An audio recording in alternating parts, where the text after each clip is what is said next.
Kaleshwaram assembly చర్చలో గెలిచిందెవరు, ఓడిందెవరు, నిలిచిందెవరు, పారిపోయిందెవరు? ఇంతకు BRS, BJP, Congress పక్షంలో కాళేశ్వరం ఎవరికి మేలు చేయబోతోంది, ఎవరిని ముంచబోతోంది? ఈ అన్ని విషయాలు తెలుసుకుందాం. హాయ్, హలో, నమస్తే. ఈ రోజు కాళేశ్వరం ఇంకా కంపిస్తూనే ఉన్నది. అది పిల్లర్లు కూలిన దానికంటే దాని ప్రకంపనలు రోజు రోజుకు పెరుగుతూనే ఉన్నాయి. కాళేశ్వరం మీద చర్చ జరిగింది.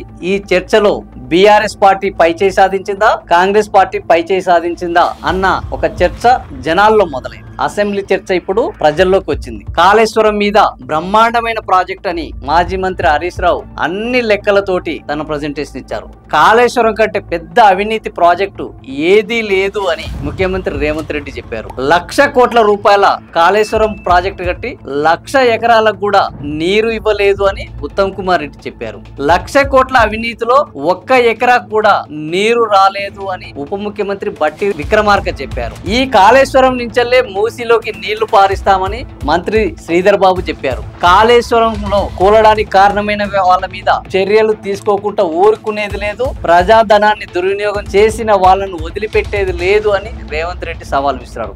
4 వాదనలు వినిపిస్తున్నారు. వాళ్ళకి ఏకాభిప్రాయం లేదు. ఒకరు 1 ఎకరాకు నీళ్లు రాలేదంటున్నారు, ఒకరు 1,00,000 ఎకరాలకు నీరు వచ్చిందంటున్నారు, ఇంకొకరు ఈ కాళేశ్వరం ప్రాజెక్టు ని కొనసాగించి మూసిలోకి నీళ్లు వదులుతామంటున్నారు, మరొకరు కాళేశ్వరం వల్ల సర్వం నాశనం అయిపోయింది అంటున్నారు.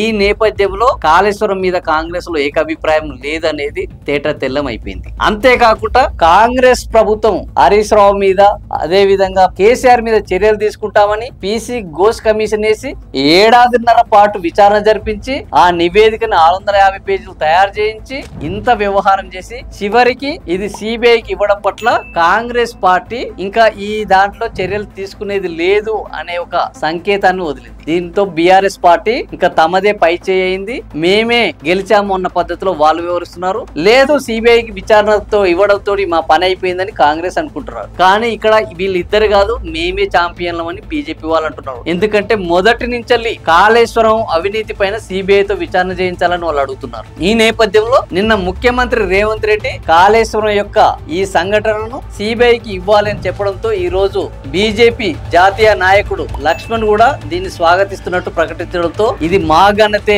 ఇక సిబిఐ పరిధిలోకి రావడం అంటే మా చేతిలోకి వచ్చింది, మేమే గెలిచామని బీజేపీ చెప్పుకుంటుంది. మరి కాంగ్రెస్ మేమే గెలిచామంటుంది, బీఆర్ఎస్ మేమే గెలిచామంటుంది, బీజేపీ మేమే గెలిచామంటుంది, మీరు ముగ్గురు గెలవలేదు, అసలు గెలిచేది ఏంటో చెప్పట్లేదు అని ఎంఐఎం అంటుంది.